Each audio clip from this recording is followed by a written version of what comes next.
this is the model right after finishing my first stage of retopology. Okay, in this stage I'm not that worried about the shapes, but I'm worrying about getting some loops in. Okay, I know that I'm going to be needing some loops for rigging, and I want them in my topology as soon as possible. So for example, a loop around the eye, a loop like this that goes around the nose thing, another loop around the nose.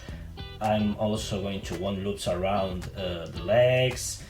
Maybe this loop in here, I think it's going to be very useful later on.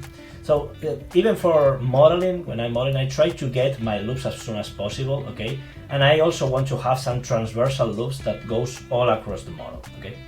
So it's very important for me in this stage to get the loops in, because later on I can figure out how to get it back to the original shape by using projection tools.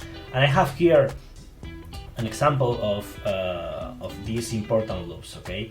So you have loops that go around, and you can see how, for example, this yellow loop goes all around the model. So the thing is, if later on I need to increase the topology in some specific part, I can always go here and insert those loops, okay? And I know it's going to work. I could even add a bunch of loops here,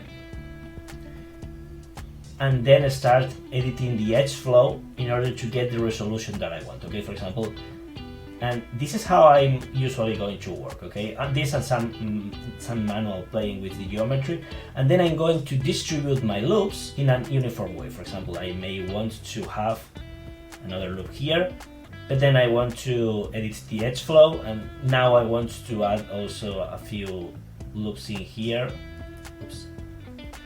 Okay, because that's where I want my loops, and then I just distribute the topology like this. Okay, so for me it's very important to get these loops in right when I start doing the retopology, so I can later on add some extra geometry if I need more resolution.